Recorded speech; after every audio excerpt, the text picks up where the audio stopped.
Assalamualaikum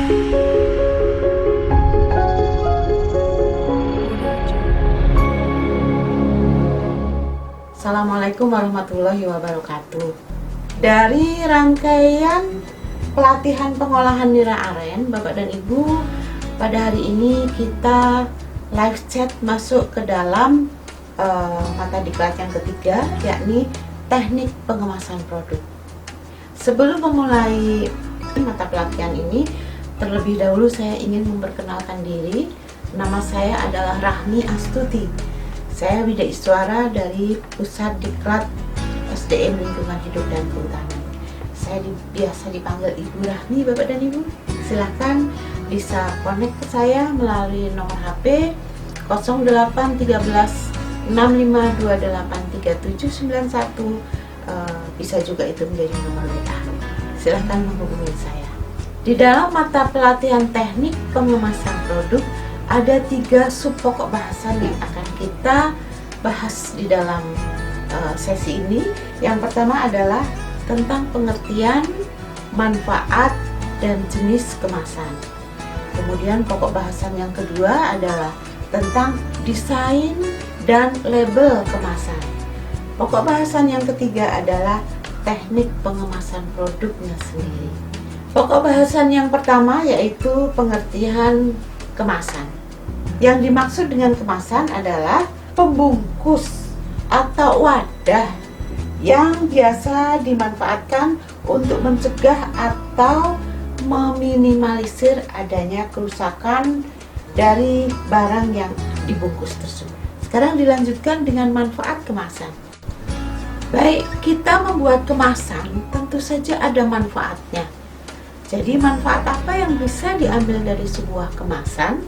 Di antaranya Bapak dan Ibu sudah bisa menduga? Betul, yaitu sebagai tempat untuk meletakkan produk itu sendiri selama proses delivery atau selama proses pengiriman. Dalam rangka apa? Untuk mencegah adanya kerusakan, sekaligus mengawetkan produk, sekaligus juga media informasi atau tanda apa yang terdapat di dalam kemasan tersebut. Kita lanjutkan dengan jenis. Di dalam jenis kemasan itu masih dibedakan lagi antara struktur isi, frekuensi penggunaan, dan kesiapan pemakaian. Struktur isi. Jenis kemasan yang berdasarkan pada struktur isi ini merupakan suatu wadah yang dibuat sesuai dengan isinya. Jenis kemasan ini masih bisa dibagi lagi menjadi primer, sekunder, tersier. Jenis kemasan struktur isi yang primer. Jadi artinya produk tersebut bisa langsung dimanfaatkan, bisa langsung digunakan. Contohnya adalah kaleng susu. Begitu kemasannya dibuka, maka produk tersebut bisa langsung digunakan. Kemudian kalau yang sekunder, kemasan primer, kaleng susu Bir Brand itu kemasan primer. Dari sekian kaleng susu dimasukkan dalam kotak kecil, misalnya 10 kaleng susu dimasukkan ke dalam kotak kecil, itu namanya kotak kecilnya tersebut menjadi kemasan sekunder. Dari sekian kemasan sekunder masuk di dalam kontainer untuk di delivery, itu menjadi kemasan tersier. Jenis kemasan. Sekarang kita masuk pada frekuensi penggunaan. Ada jenis kemasan yang dibedakan berdasarkan frekuensi penggunaan. Kemasan ini dibagi lagi menjadi disposable, multi-trip, dan semi-disposable. Disposable itu artinya sekali pakai. Begitu, sekali pakai. Oke. Contohnya kaleng susu Bir Brand tersebut sekali pakai. Ada yang multi-trip. Botol minuman yang dimiliki oleh Bapak dan Ibu adalah contoh dari jenis kemasan yang frekuensi penggunaannya multi-trip. Dan yang terakhir adalah semi-disposable. Biasanya kita beli biskuit dengan menggunakan kaleng monde, kaleng apalah itu. Rotinya sudah habis, kalengnya kita pergunakan untuk mungkin menyimpan makanan yang lain. Nah, itu semi-disposable. Jelas Bapak dan Ibu ya, bagaimana frekuensi penggunaannya. Yang terakhir adalah kesiapan pemakaian. Jadi ada kemasan-kemasan yang memang siap untuk dipakai, ada yang memang siap untuk dirakit. Siap untuk dipakai, begitu barangnya ada, kita bisa menggunakannya. Contohnya adalah bagaimana botol, kaleng, dan lain sebagainya. Itu kemasan yang siap dipakai. Tapi ada kemasan yang siap dirakit, Bapak dan Ibu. Contohnya kita memiliki kertas atau plastik. Nah, kertas makan itu kalau kita buat inovasi dengan diberi label di dalam kertas makan, kita desain sedemikian rupa, maka kertas makan itu termasuk kepada kemasan yang siap untuk dirakit. Oke, siap untuk dirakit berbeda dengan siap untuk dipakai. Ya, sekarang kita masuk kepada pokok bahasan yang kedua, yaitu desain dan label kemasan. Ya, packagingnya, baik desain. Kita kadang menjadi tertarik untuk membeli suatu barang karena dia memiliki desain yang menarik, walaupun sesungguhnya mungkin barangnya sama. Jadi, daya tarik desain kemasan itu mencakup warna, merek, ilustrasi, teks yang ada di dalamnya, serta layout atau tata letak. Bagian-bagian yang berpengaruh itu dikombinasi sedemikian rupa dengan unsur seni sehingga menjadi sesuatu yang menarik. Dengan daya tarik desain inilah yang akan mendukung produk tersebut memiliki daya jual yang tinggi untuk menarik konsumen. Oke, Bapak dan Ibu, bagaimana desain yang akan Bapak Ibu ciptakan di dalam mengemas gula aren? Misalnya warna desainnya, kemudian Bapak Ibu sudah memiliki mereknya, misalnya dicantumkan juga di situ ilustrasinya bahwa gula aren ini diproduksi oleh masyarakat sekitar hutan dalam rangka melestarikan hutan. Nah, ini juga termasuk promosi di dalam yang bisa diterapkan di dalam desain kemasan. Oke, di dalam sebuah kemasan terdapat juga elemen-elemen visual yang membangunnya. Keseluruhan elemen desain haruslah terlihat selaras satu dengan yang lain, sehingga sebuah kemasan menjadi enak untuk dilihat. Tampil menarik merupakan syarat utama agar kemasan mampu bersaing dengan produk yang lain. Desain dan label kemasan ini ada tujuan utama perancangan desain kemasan gula aren tradisional misalnya adalah untuk memperluas target pasar ke tingkat yang lebih tinggi, tetapi juga mengenalkan brand sehingga menjadi lebih dikenali. Konsep secara keseluruhan dari desain kemasan adalah ingin menampilkan misalnya tentang gula aren sisi tradisionalnya yang disatukan dengan sisi modernnya dengan menggunakan jenis desain yang sesuai dengan selera saat ini. Tetap diangkat desain dari sisi tradisionalnya, yaitu gula aren yang berasal dari nira aren. Tetapi dari sisi modernnya apa? Bahwa produk nira aren ini sekarang sudah memiliki bentuk lain menjadi gula semut. Itu sisi modernnya. Dan selanjutnya adalah label kemasan. Ada beberapa hal yang hukumnya wajib dicantumkan di dalam kemasan, di dalam label kemasan. Yang pertama adalah menjadi bagian utama, yaitu nama produk. Nama produk harus minimal menginformasikan produk tersebut. Syukur kalau sudah ada SNI-nya. Kemudian kategori B POM, dan nama produk harus cocok dengan produknya dan tidak menyesatkan. Baik, kemudian yang kedua adalah nama dagang. Nama dagang ini terserah, nama dagang bisa Bapak Ibu pergunakan atau Bapak Ibu pilih sesuai dengan selera. Hanya tidak boleh menggunakan nama kota. Baik, itu nama dagang. Yang ketiga selanjutnya adalah berat bersih. Ya. Berat bersih misalnya harus dibedakan dengan isi bersih.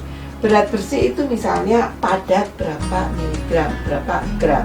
Kalau isi bersih itu berkaitan dengan cair berapa mililiter, berapa liter. Oke. Di situ juga harus ada unsur komposisi. Biasanya dimulai dengan komposisi terbesar, menurun, kemudian dilanjutkan dengan komposisi atau persentase yang terkecil. Kemudian dilanjutkan dengan nomor pendaftaran. Baik Bapak dan Ibu, yang dimaksud dengan nomor pendaftaran di sini ketika Bapak dan Ibu mendaftarkan merek dagang tersebut kepada instansi yang berwenang. Dan kemudian nama dan alamat perusahaan. Nama dan alamat perusahaan tidak harus detail, tetapi minimal nama kota, kode pos, dan negara. Nah, 1 sampai dengan 5 itu adalah bagian utama. Kemudian ada unsur yang lain yang menjadi bagian informasi, dan ini penting juga di dalam label sebuah kemasan. Yang pertama adalah tanggal kadaluarsa. Bapak dan Ibu, bukankah kita ketika membeli barang itu adalah hal yang pertama harus kita perhatikan, tanggal kadaluarsa. Jadi hukumnya wajib dicantumkan di dalam label kemasan yang akan Bapak Ibu buat nanti. Kemudian kode produksi.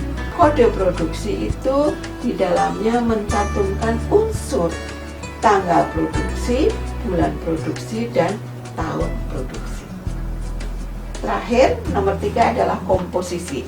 Apabila kita di dalam nama produk kita adalah jahe aren, minuman jahe aren atau minuman kopi aren, berarti komposisinya di situ ada unsur gula aren, gula semut aren, kemudian ada unsur kopi, ada kalau jahe berarti ada unsur jahe. Baik, kita sekarang masuk kepada pokok bahasan yang ketiga atau pokok bahasan yang terakhir, yaitu teknik pengemasan produk itu sendiri. Teknik pengemasan produk pangan yang banyak diterapkan pertama adalah pengemasan seller, yang kedua pengemasan vakum, yang tiga pengemasan dengan memodifikasi atmosfer yang ada di dalam kemasan tersebut, yang keempat adalah pengemasan dengan mengendalikan atmosfer yang ada di dalam kemasan tersebut. Teknik pengemasan seller, prinsip kerjanya sangat simpel, artinya hanya dengan merekatkan dua sisi plastik yang terpisah hingga menutup sehingga memberi ruang di dalam plastik tersebut di mana produk kita berada. Baik Bapak dan Ibu, sekarang pengemasan yang kedua adalah pengemasan vakum.